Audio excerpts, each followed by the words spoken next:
up, everybody? I'm back. It's another episode of Relationship Chronicles. Today's topic is called, Why Do We Date Below Our Standards? This is going to be a very interesting topic, and I can't wait to hear your feedback.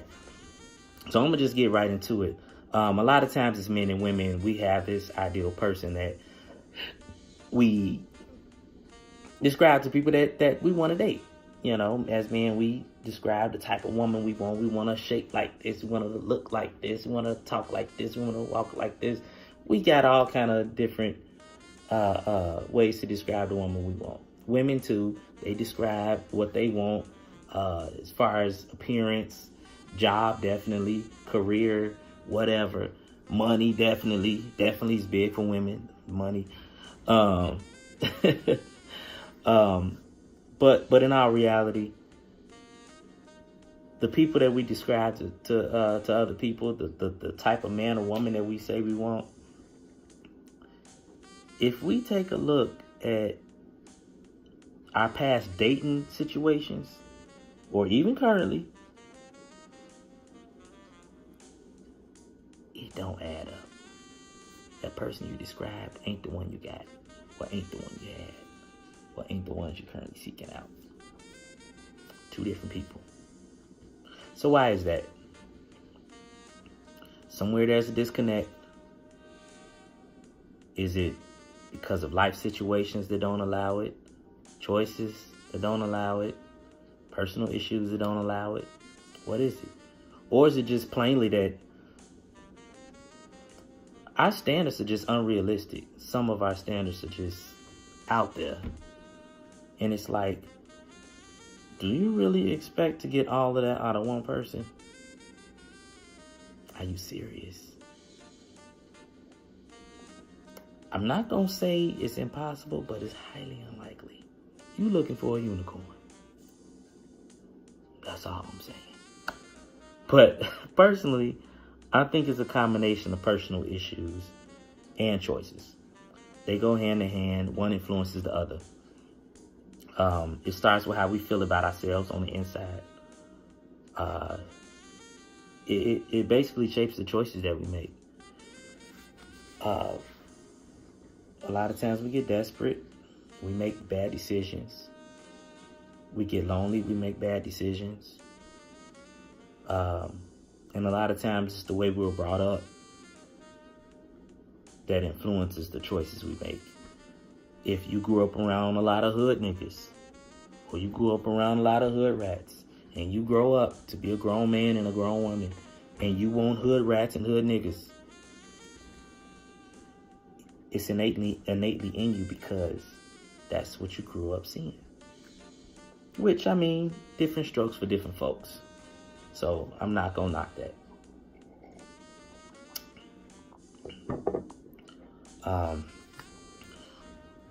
A lot of times we make excuses for the people that we date.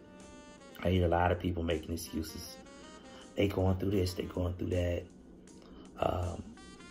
When our reality is, when you got with that person, you knew that wasn't absolutely the person that you wanted. That wasn't the person you described.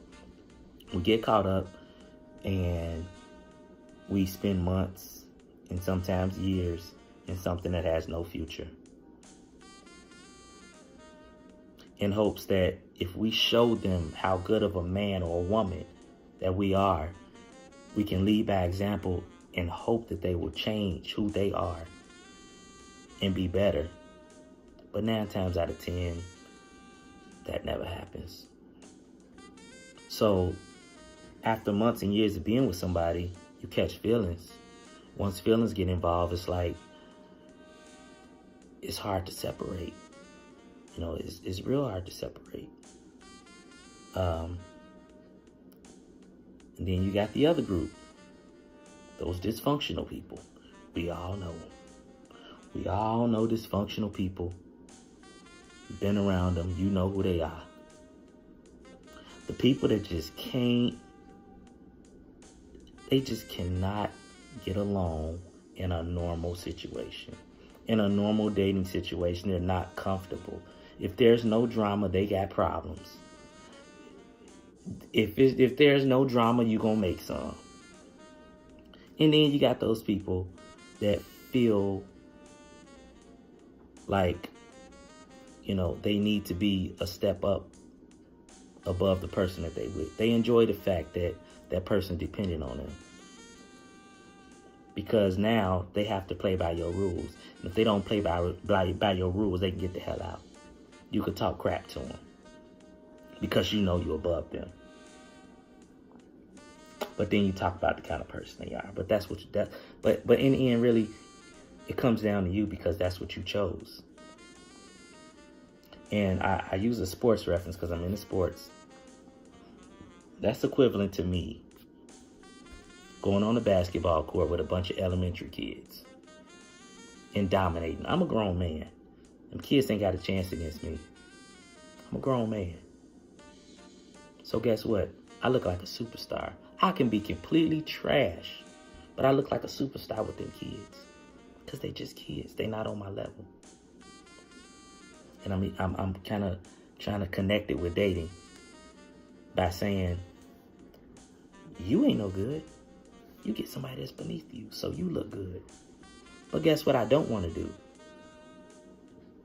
Guess what happens? I get on the court with some NBA players or some grown men. Guess what happens then? That exposes my weaknesses and it forces me to be better. Just like that person getting with that person they say they want. It will expose them and force them to be better. People don't want to be exposed. People don't want to be forced to be better. People are comfortable being in the space that they are. So they date below. They date beneath them so they can feel comfortable within themselves. Instead of fixing what they have on the inside, fixing their issues on the inside, they rather deal with it and let the other person deal with the BS that you're throwing at them. And the other person's going to take it because he don't have nothing either. She don't have nothing. So she's just going to take it. So, we BS ourselves a lot. And other people. Telling them what we deserve and what we want.